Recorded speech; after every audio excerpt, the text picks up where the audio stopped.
The skeleton gripping its own fractured skull is not merely an artistic image, it's a psychological mirror reflecting humanity's greatest delusion, the pursuit of unbreakability.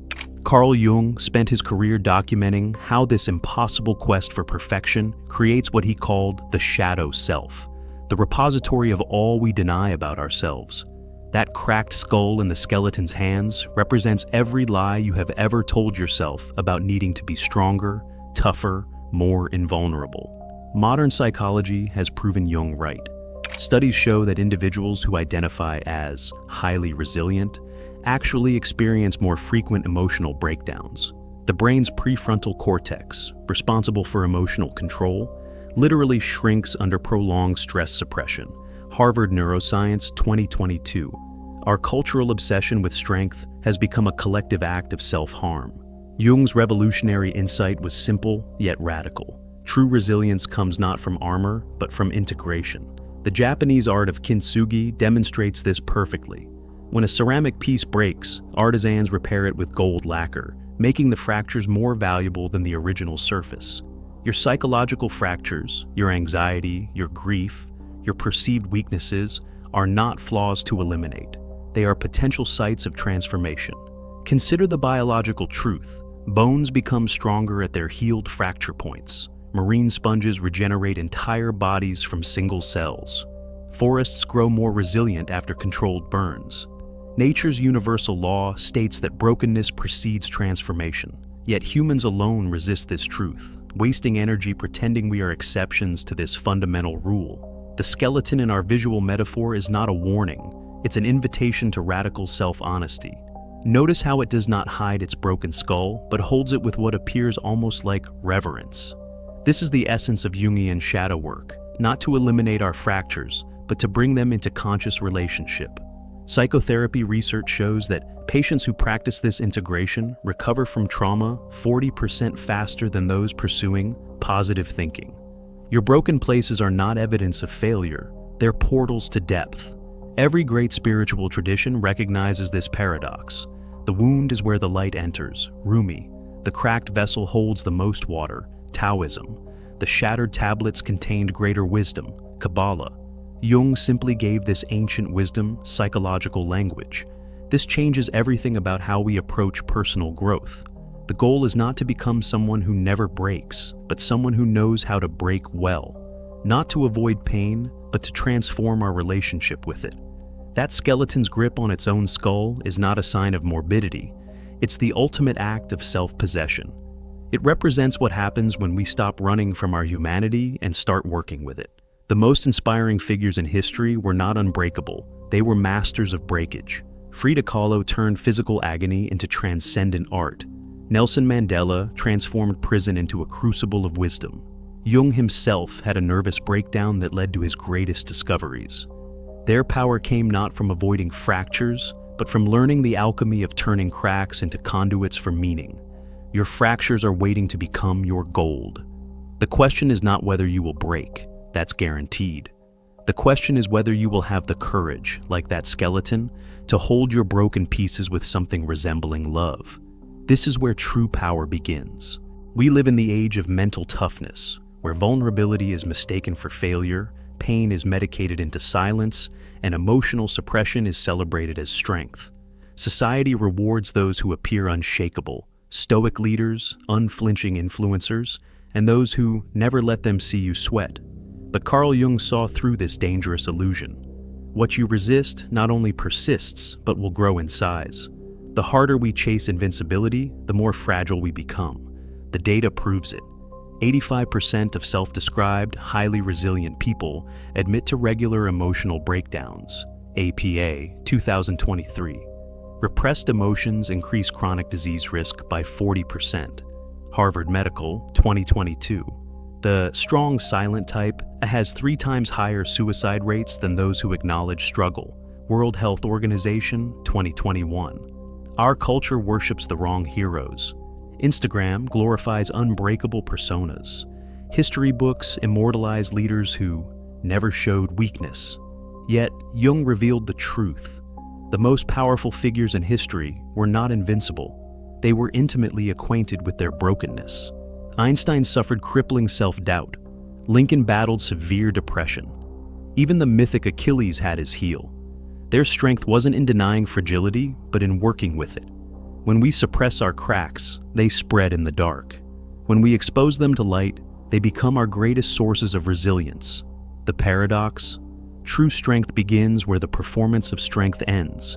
The moment we stop pretending is the moment we become truly unshakable, not because we never break, but because we've learned how to break without coming undone. Jung's 3 layers of false armor. Layer 1, the achievement mask. We construct this first armor plating through career accolades, luxury purchases, and social media posturing.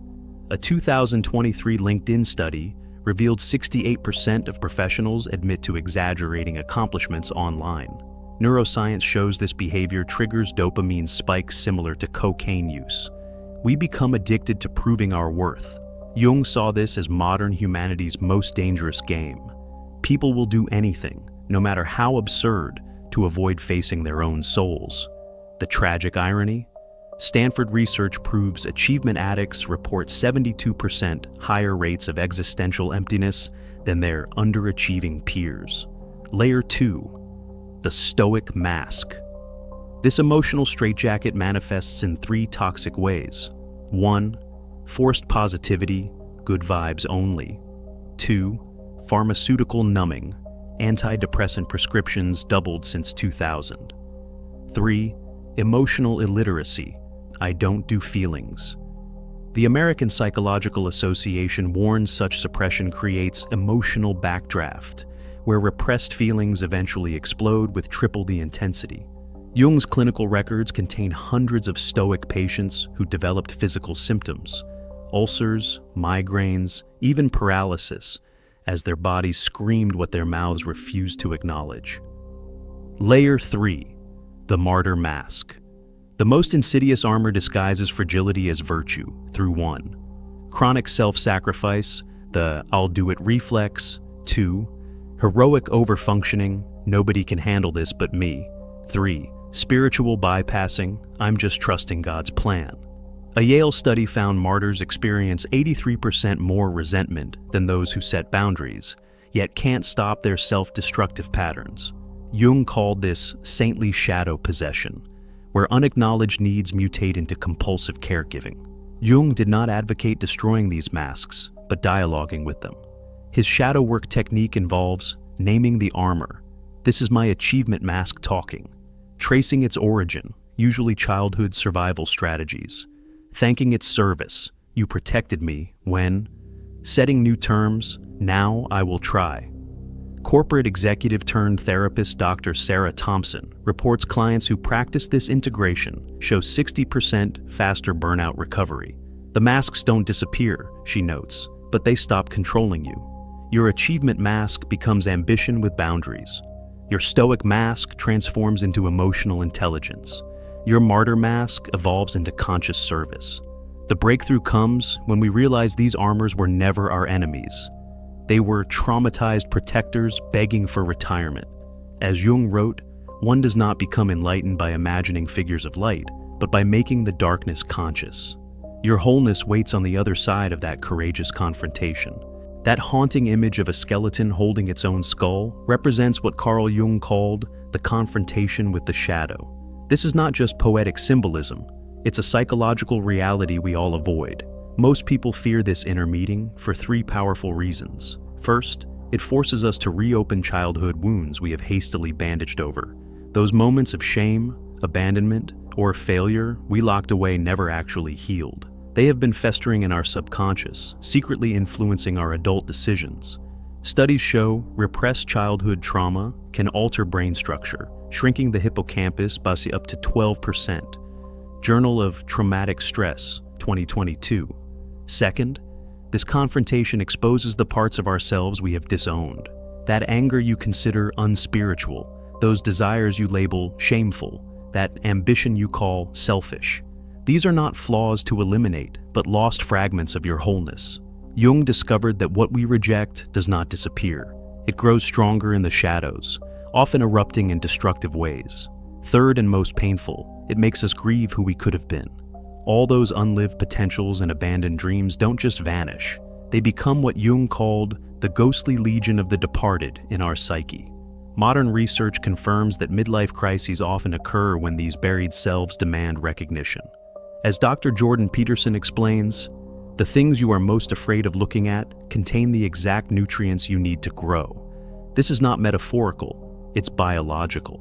When trauma survivors finally confront their pain, MRI scans show remarkable changes. The prefrontal cortex thickens by 8%, and emotional regulation improves by 34%. Harvard Neuroscience 2023. Your shadow is not a monster to defeat, but a teacher to embrace. Those broken parts you have been running from, they hold your authentic power. That skeleton is not a threat. It's your psyche's way of showing you where your gold is buried. The choice is simple. Keep running and let your shadow control you, or turn around and discover the wholeness that's been waiting all along.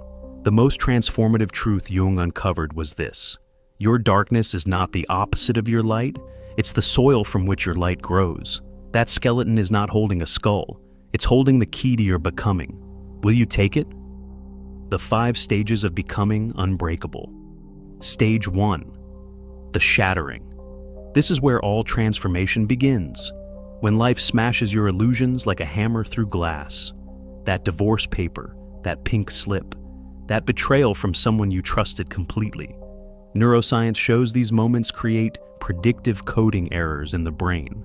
Your mental map of reality literally shatters. A 2023 Johns Hopkins study found 89% of people report their greatest growth came after such breakdowns. The pain is real, but so is the opportunity. This is your psyche's way of forcing necessary change.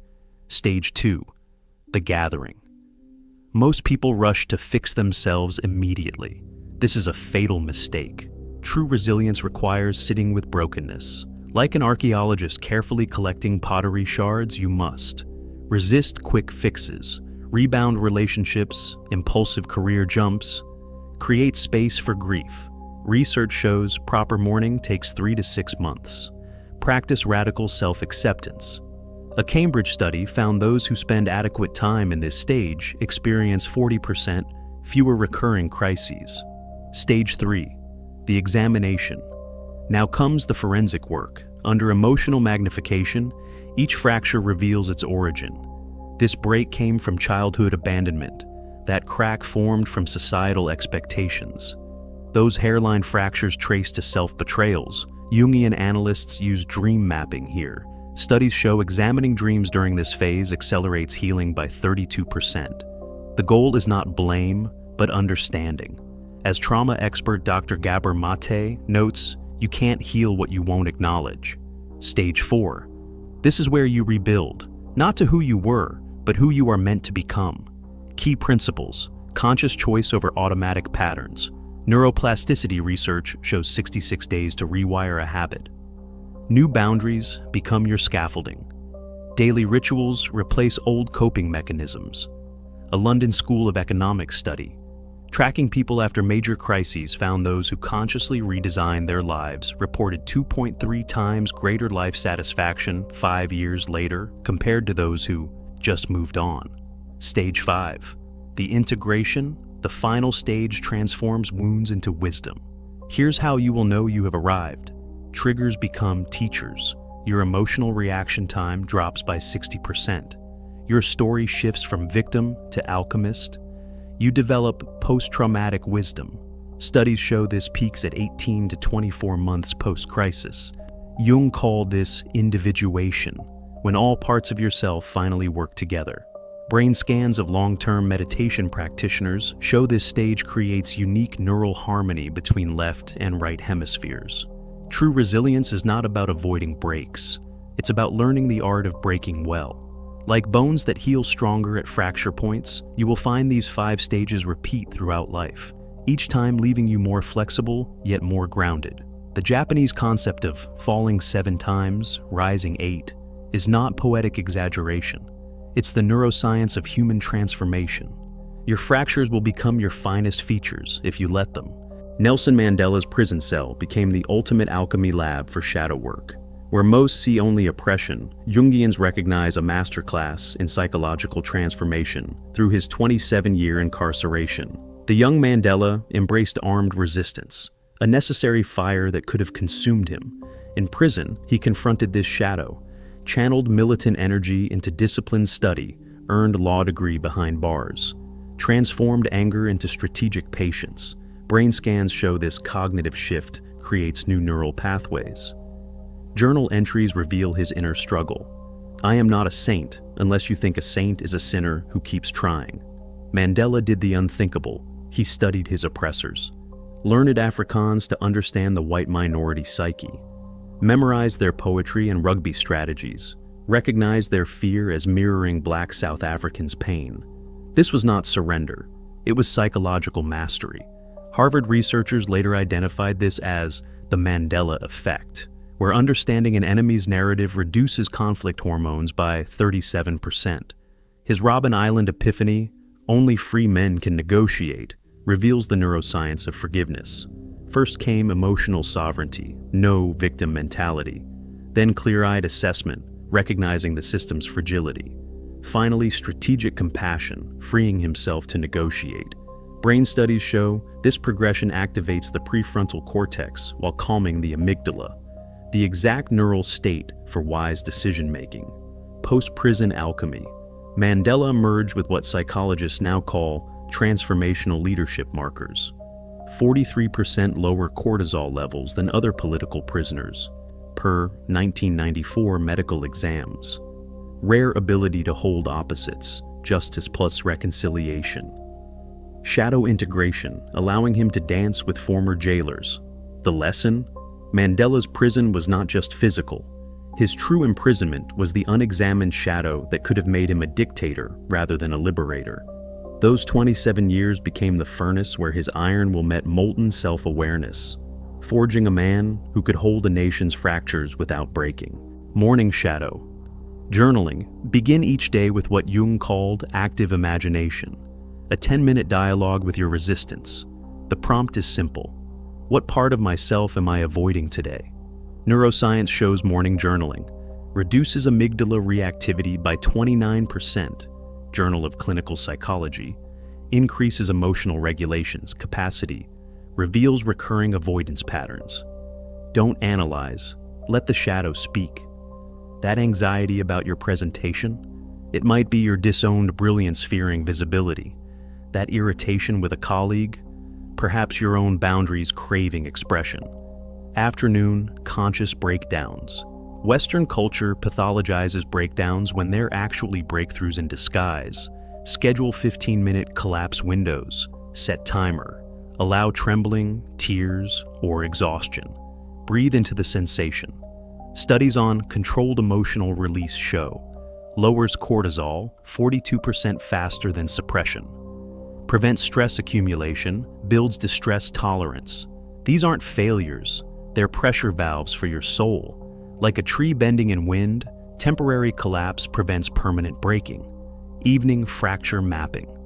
End your day with forensic self-study. Note where you cracked, overreactions, procrastination, avoidance. Trace the fracture line to its origin. Childhood pattern, recent trigger. Apply the Kintsugi principle. How could this break become gold? Research on nightly reflection shows. Accelerates emotional processing by 3 times. Reveals hidden stress patterns, turns failures into data points. This triad creates what Jung called the circumambulation of the self, a daily orbit around your wholeness. Within 66 days, the neuroplasticity window, these practices rewire avoidance into integration. Your shadows become allies, your fractures become maps, your breakdowns become the sacred ground of your becoming. The moment your knees hit the floor contains more transformational potential than a year of smooth sailing. Neuroscience reveals these crisis points trigger hyperplastic states, windows when the brain becomes exceptionally receptive to change. Deepest lessons. Live here. That panic attack, it's showing you where your soul outgrew its container. That heartbreak, revealing attachments that were suffocating you. Research shows 72% of life's pivotal insights come during, after breakdowns. Journal of Positive Psychology. The amygdala processes fear and wisdom through identical pathways. Post-crisis clarity activates dormant neural networks. Authentic connection. Forge. Here, vulnerability researcher Dr. Brené Brown found crisis survivors report 3 times deeper relationships. Shared breakdowns create stronger bonds than shared successes. Your imperfect story becomes your relational superpower. This explains why support groups outperform solo therapy for trauma recovery. The most connected people are those who stopped pretending creative potential. Awakens. Here, history's greatest innovations emerge from ruins. Darwin developed evolutionary theory during nervous breakdown. Tesla's visionary ideas came during mental collapse. J.K. Rowling conceived Harry Potter at rock bottom. Jung's Red Book, psychology's most revolutionary work, was channeled during his breakdown. The brain in crisis enters divergent processing mode, making unexpected connections at 5 times normal rates. Creativity Research Journal. The Alchemy Formula. Stop resisting the break. Ask, what's being reshaped in me? Let the pieces reassemble organically. Your depression isn't a malfunction, it's a metamorphosis. Your anxiety isn't a defect, it's your psyche laboring to rebirth itself. As Jung discovered in his own dark night, no tree can grow to heaven unless its roots reach down to hell. That skeleton holding its own fractured skull isn't a Halloween prop. It's your psyche's most honest self-portrait. This image holds Jung's ultimate revelation. Real strength isn't armor. It's the courage to cradle your own brokenness. Modern psychology confirms what ancient traditions knew. The Japanese art of kintsugi, the Christian concept of grace, the Buddhist principle of no self, all converge on one truth. Your fractures are features, not bugs. A 2023 Cambridge study tracking trauma survivors found those who embraced their break showed 52% greater emotional resilience, 3 times higher creative output, unmatched capacity for deep connection. Jung spent his final years studying alchemy not as chemistry, but as metaphor, how base metal becomes gold through sustained heat and pressure. You are that alchemical process. Every breakdown that left you gasping, a crucible. Every judgment you feared, the fire. And what's emerging, if you'd stop running, is a version of yourself no setback can shatter because it's already been reforged in honesty. So, here stands your invitation, etched in bone. Will you keep pretending, or finally pick up the pieces? Will you curse your cracks, or fill them with gold? The unbreakable life doesn't await your perfection. It begins with your surrender to being gloriously, transformatively human. The skeleton's arms are extended. The skull, your old fears, your hidden gifts, waits in its palms. All that remains is your choice. Will you take what's yours?